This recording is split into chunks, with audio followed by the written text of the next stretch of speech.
Help me find our daughter.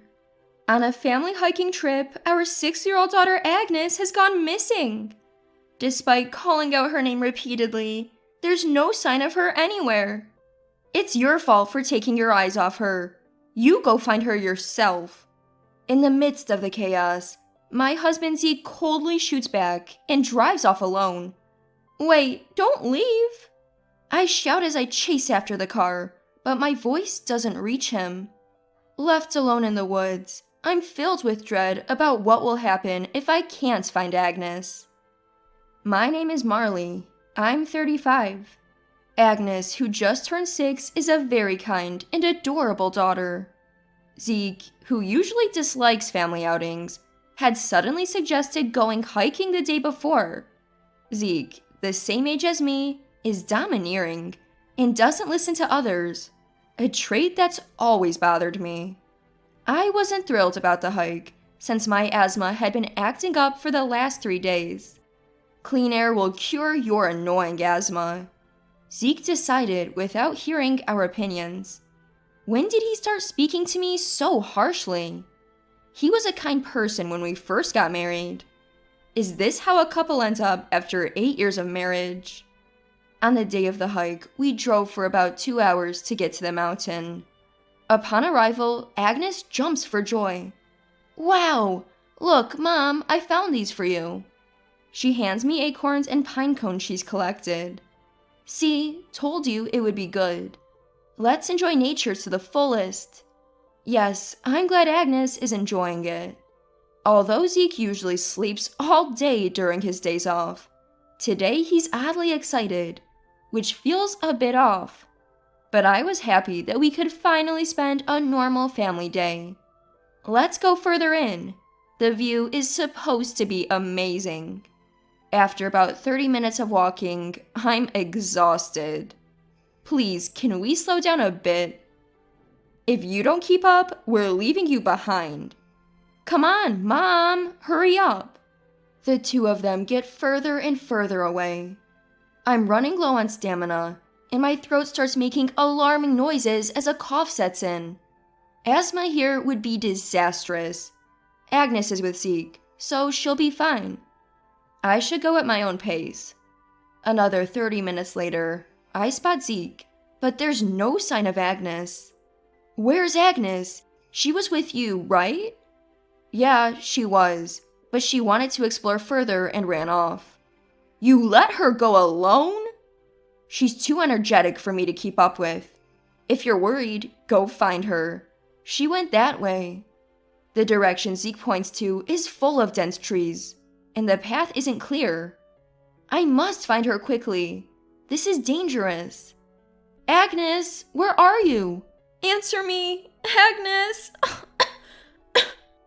I desperately start calling out for her but can't find her, and there's no response. About 20 minutes later, I return to where Zeke was, only to find him chatting with a young woman in her 20s. Where's Agnes? Ah, this lady just told me she saw a young girl walking towards the parking lot. I guess I'll go too. No, you should keep looking in the woods. Zeke heads down the mountain with the woman, making their way to the parking lot. I search again in the direction Agnes went. It's eerily quiet, and I don't sense anyone around. Come to think of it, I've hardly seen anyone since we got here, except for that woman. What if I can't find her? Agnes, please answer me. I call out Agnes's name over and over, but it just seems to get swallowed by the woods. Zeke isn't answering his phone, and I notice my cell has no service. Not knowing what else to do, I go back to the parking lot and find Zeke chatting with the woman. They're both smiling, so I assume Agnes must have been found. Where's Agnes? Nope, she wasn't here. What? Why are you so relaxed then? I couldn't hold back my frustration. Despite Agnes still being missing, Zeke was happily chatting with a young woman. What? I don't get why you're mad. Aren't you worried about Agnes? Let's look again together. Enough. This is your fault for losing her. Go find her yourself. I'm going home. And with that, Zeke hopped into his car and drove off. Wait, you can't be serious. I tried chasing the car, but it's too late. He's already out of sight. Even when I call Zeke, he doesn't answer. He actually left us here? Before I know it, the young woman is also gone, and not a single car is left. What should I do now? The sun is setting, and it'll be dark soon. Thinking of how scared Agnes might be, I go back into the woods. But even after searching for over an hour, I hear nothing. The wheezing coming from the back of my throat is also getting stronger. I'm finding it hard to breathe. It's pointless looking alone. Finally, it hits me that I should call the police. But I can't get a signal. After a desperate search for a signal, I finally reach the police, only to learn Agnes was safely found by a passerby. I hail a taxi to go get her. As soon as Agnes sees me, she runs to me crying. Mom? Thank God you're okay. Are you hurt? No, Mom, I was scared. I'm so sorry, Agnes. Maybe it's the relief, but I can't stop coughing. Agnes gently rubs my back. Mom, are you okay? Don't worry, we'll go to the hospital right away. I thank the police officer and we head to a nearby hospital for my asthma treatment. Luckily, it's not severe, and I start feeling better after the inhaler. But then Agnes drops a bombshell. Mom, one of Dad's friends told me about a place full of beautiful flowers. I was with her, and the next thing I knew, I was alone. Wait, you didn't go exploring in the woods? No, I wouldn't do that. Do you remember what this woman with Dad looked like? Agnes pulled out her toy camera and showed me a picture she'd taken. It was of a young woman Zeke had been with earlier. And they were snuggled up, clearly more than just friends. Could he be cheating? The shock made me feel dizzy, and I crouched down right there. Mom, are you okay? Still coughing? I'm fine. Seeing Agnes's worried face, I realized I couldn't give in now. He won't get away with this. I'm going to dig deep. To keep Zeke from knowing my whereabouts, I turned off my phone's location and decided to stay at my brother's nearby apartment from that day on. My brother Galton had recently moved in, and Zeke didn't know that our house was visible from there. However, Zeke's car wasn't home, and the house was dark and quiet. Where could he be? I took out my phone and called Zeke. What do you want? How could you leave us behind? Because you're annoying. So, did you find Agnes? Yes, she's safe. And my asthma's gotten bad, so I'm going to be hospitalized for about a week. Agnes will stay at my parents' house. Really? You sound almost happy about it. I'm glad Agnes is safe. Take care. My mistrust for Zeke, who was not only unapologetic, but also blatantly lying, only deepened. He didn't even ask which hospital I was in. He's probably with her right now, planning something awful. I was burning with rage, but I had to wait until I saw the truth for myself. Finally, Zeke came home late at night and left for work at his usual time the next morning. In the meantime, I bought a small security camera and installed it indoors. I could view its footage, including audio, directly on my phone. Now, I had Zeke under surveillance. That night, the woman I saw in the mountains walked into our house, and they started having dinner while drinking wine in the living room. Seeing them get touchy-feely made me nauseous. It was a good idea to take advantage of my wife's sickness and take her to the mountain. This 1 week she's in the hospital will be heaven. You are so clever, boss. Right, ha ha ha. Now we can relax without anyone disturbing us. It's not comfortable being together at work. But you always say the thrill makes it better. True, ha ha ha.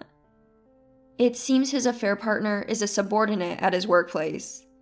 They even seem to be doing something suspicious at work. I can't believe this. Absolutely unforgivable. They were laughing happily, hugging each other. Now's my chance to catch them in the act. I left my brother's house, entered mine quietly, and approached the living room. Confirming they were in the middle of it all, I started recording on my phone. Then I opened the door with a loud noise. Well, well, aren't we lively? Why are you here? You're supposed to be in the hospital. Ow, ow, ow! Caught off guard, they couldn't even separate. Help! Someone help! Seeing the two of them in agony, I've gone past shock and now just feel pathetic. Please, call an ambulance. Sirens wail and a crowd gathers outside our home. Because Zeke and the woman were screaming so loudly, neighbors are starting to take notice. The two of them, covered only with bedsheets, are loaded into the ambulance. As his wife, I follow them to the hospital. And then, not long after arriving and getting medical attention, Zeke and his mistress are released. The doctor said they were free to go, so the two of them are shivering on a hospital bench, wrapped only in sheets as they have no clothes. This is just pathetic. When did you get out of the hospital? I was never admitted in the first place. I've been keeping tabs on you, you know. What? How? From my brother's new apartment. It has a clear view of our house. Huh? I sighed and handed them hospital pajamas I borrowed from the nurse's station. I couldn't bear to watch their disgrace any longer. They hurriedly put on the pajamas. So, how long has this been going on? You got it all wrong. She just came to drop off some work documents. Oh, really? I tell Zeke about what I heard from Agnes and show him the picture she took. You left Agnes alone in the mountains just to get cozy with her, didn't you? That's not true. She was gone when I realized it. Zeke tries to play dumb. As I replay the conversation I heard between them in the living room, both Zeke and the woman are clearly shaken. Still going to deny it?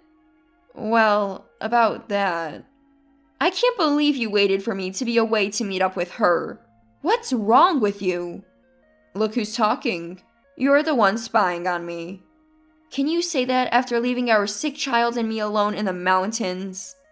Seeing Zeke's lack of remorse, I could feel my feelings for him dwindling away. I'll never forgive you for putting Agnes in danger. Let's get a divorce. Divorce? Why? How can you even ask that? If you're so well matched with her, then just go be with her. As I glare at the woman sitting next to me, she glares back. She tries to intertwine her arm with Zeke's. However, Zeke shakes off her arm and grabs my hand. I was just messing around with her. I never intended to ruin our family. And to be honest, it was painful and awful, so I'm breaking up with her. What? The woman's face contorts like a demon's. She slaps Zeke across the face. Are you kidding me? What are you saying? Enough. I'm tired of women who are only younger. That's cruel. You said you'd marry me after you divorce.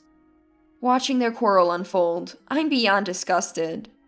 Both the woman who knew he was married and Zeke, who would surely repeat this behavior, are to blame. Cut it out. This is a hospital. Keep it down. Finally, both quiet down at my scolding. Seems like they both need a heavy dose of self-reflection. You better prepare yourself. I'm reporting you to the police for abandoning me and our young daughter in the mountains when I was sick. What? Is that a crime? Of course it is. Yikes. Please give me a break. Just forget the police. Both suddenly backtrack, looking up at me apologetically. Although they're saying sorry, their hearts aren't in it, I bet. That's not all. I want the house sold for the division of property, and $30,000 for infidelity compensation. Don't forget the child support for Agnes. Please forgive me. I'm sorry. And you, who laid hands on Zeke, owe me $30,000 in damages as well. We can't afford that. Not my problem. You'll have to take out loans. Oh, God. If you've learned anything, stay away from men with families. Got it? Please rethink this. Zeke suddenly bows down to the floor in apology, and the woman hastily follows suit. What is there to rethink now? I looked down on both of them with disdain. No way! I'll inform your company about this as well. Goodbye. This is the worst! I left Zeke and his affair partner yelling and immediately went to the police to file a report. Soon after, they were both arrested for abandonment charges related to me and my daughter Agnes. According to my lawyer, it's going to be a pretty serious offense for them. Zeke and his mistress lost their jobs as a result. I finalized the divorce and made them pay the affair settlement and child support in one lump sum with the money from selling our house. I was even able to get a settlement from the mistress, paid from her severance package. As I was considering moving out of the apartment, Galton, who had been so helpful, said, "I worry about you and Agnes living on your own. Why don't you stay here with me?" Taking him up on his kind offer, I'm now happily spending each day with my loving daughter and beloved brother. Perhaps because my stress has gone down, my asthma attacks have also stopped, and I'm feeling great now.